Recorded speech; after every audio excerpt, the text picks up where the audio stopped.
Bonjour, bienvenue dans le cours de mécanique quantique où nous allons attaquer le modèle de Rutherford de l'atome.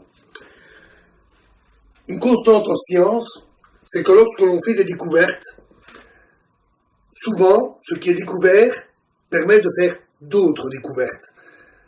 Les découvertes apportent des outils pour fabriquer de nouveaux instruments, pour mettre en place de nouvelles expériences et permettre de progresser. La connaissance appelle la connaissance. La radioactivité, ainsi, a fourni des rayonnements radioactifs, en particulier les particules alpha, qui sont des noyaux d'hélium dépouillés de leurs électrons et très énergétiques. Et ils ont permis aux scientifiques d'avoir là un outil formidable pour sonder la matière. C'est ce qu'a fait Rutherford. Il a pris une feuille d'aluminium sur laquelle il a envoyé des particules alpha. Alors, imaginons la structure de la matière, des noyaux chargés positivement, et derrière, un détecteur. Les particules alpha arrivent, percutent la feuille, de temps en temps ils sont déviés, parfois ils passent sans encombre. Si les noyaux étaient gros et serrés les uns comme les autres, comme dans le modèle de Thomson, les particules alpha n'arriveraient pratiquement pas à passer. Elles heurteraient constamment les noyaux. Si par contre il y a de l'espace, les particules alpha peuvent plus facilement passer. Il y a bien sûr les électrons, mais les électrons sont environ 4000 fois plus légers qu'une particule alpha. Donc eux, ils sont bousculés comme des quilles. Ils apportent peu. Les particules alpha sont non seulement lourdes, mais très énergétiques. Les électrons ne constituent pas un obstacle. Donc ce sont les noyaux massifs, positifs, qui sont sondés par cette expérience. Et ce que constata Rutherford, c'est que presque tous les impacts étaient face au faisceau émis. Presque rien, presque aucune particule n'était déviée. Il y en avait une petite partie, mais pas beaucoup. C'était déjà surprenant parce que ça veut dire qu'il y avait de l'espace entre les noyaux. Donc Rutherford a calculé avec précision les sections efficaces. Alors qu'est-ce que c'est qu'une section efficace? C'est simplement, si vous prenez une boule et que vous envoyez des petites billes dessus, certaines vont passer à côté, d'autres vont la heurter. Et la section efficace, c'est la superficie qui bloque le passage des petites billes. C'est une simple relation géométrique, très utile et très utilisée en physique des particules. Ça permet de savoir quelle est la taille des objets que l'on sonde en envoyant des particules dessus. Rutherford calcula et trouva que les noyaux étaient vraiment tout petits. Plus de 1000 fois plus petits que la distance entre les noyaux. Donc les atomes, c'était des petites masses positives, vraiment très denses, très compactes. N'oublions pas qu'ils sont 1000 fois plus lourds que les électrons, donc très comprimés, et avec beaucoup de vide entre. Alors, s'il y a tant de vide entre eux, qu'est-ce qui empêche cette structure de se disloquer? Qu'est-ce qui empêche la matière de tomber en poussière? Qu'ils ne se rapprochent pas, on peut le comprendre puisqu'ils se repoussent. Mais les électrons sont là aussi pour neutraliser la charge électrique. Donc la répulsion ne devrait pas avoir lieu. De plus, même s'ils ne se rapprochent pas, ça ne les empêche pas de s'éloigner et le matériau de s'écrouler littéralement. Donc on peut imaginer facilement que les électrons sont situés dans cette zone vide et par l'attraction avec les masses positives maintiennent le tout lié.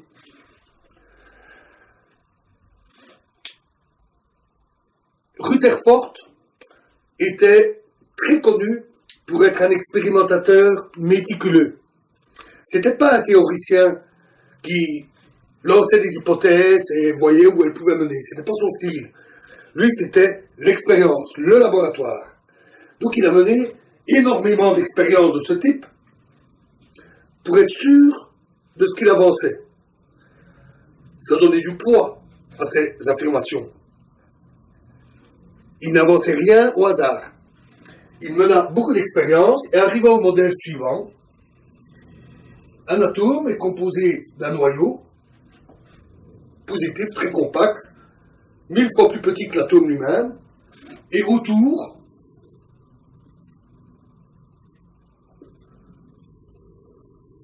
les électrons tournent autour du noyau, ils sont en orbite. C'est ce qu'on appelle le modèle planétaire. Pourquoi? Parce que c'est comme les planètes qui tournent autour du Soleil. Notons que c'est même pas à l'échelle, parce que si le Soleil était un noyau, et les planètes, les électrons, les premières planètes devraient être situées à plusieurs milliards de kilomètres, à peu près au niveau de Pluton. Donc les planètes sont plus proches du Soleil que les électrons ne sont proches du noyau. C'est donc vrai, il y a vraiment beaucoup de vie dans la matière. C'était une découverte assez stupéfiante, ils ne s'attendaient pas à ça. Les planètes tournent autour du Soleil parce qu'elles sont attirées par le Soleil, et donc, en quelque sorte, elles tombent en permanence, donc elles tournent, et elles sont maintenues sur leur orbite par une attraction par le Soleil. De même, ici, les électrons ont une charge négative, ils sont attirés par le noyau, et tournent autour, liés par cette attraction.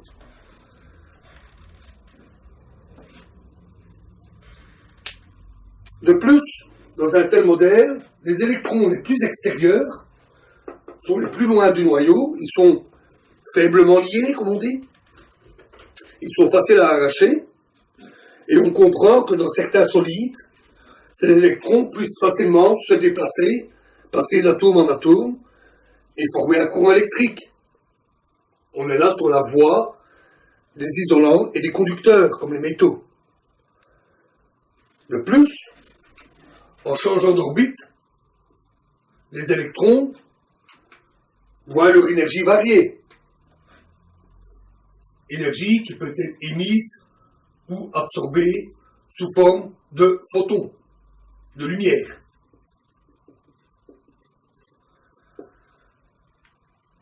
Les photons n'étaient pas encore connus à l'époque, mais on avait déjà vu avec Planck qu'ils étaient émis sous forme de petits paquets.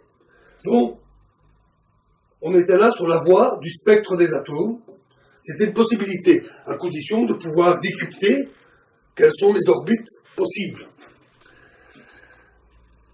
Enfin, si on a deux atomes, on comprend qu'il est très facile pour les atomes d'échanger des électrons via les orbites, de mettre des électrons en commun, et donc de se lier ensemble. On est là sur la voie de la chimie, et selon le nombre d'électrons mis en commun, on est sur la voie de la valence, que nous avions vu avec la chimie. C'est donc très intuitif et très prometteur. Cette découverte de Rutherford était donc extrêmement intéressante. Mais elle avait quand même un défaut. C'est que, selon la physique classique, un tel modèle planétaire, un tel atome, ne peut pas exister. C'est impossible. Pourquoi? À cause de l'électromagnétisme. La théorie de Maxwell dit que une charge qui est accélérée, par exemple si elle est brutalement déviée, elle émet un flot de rayonnement électromagnétique.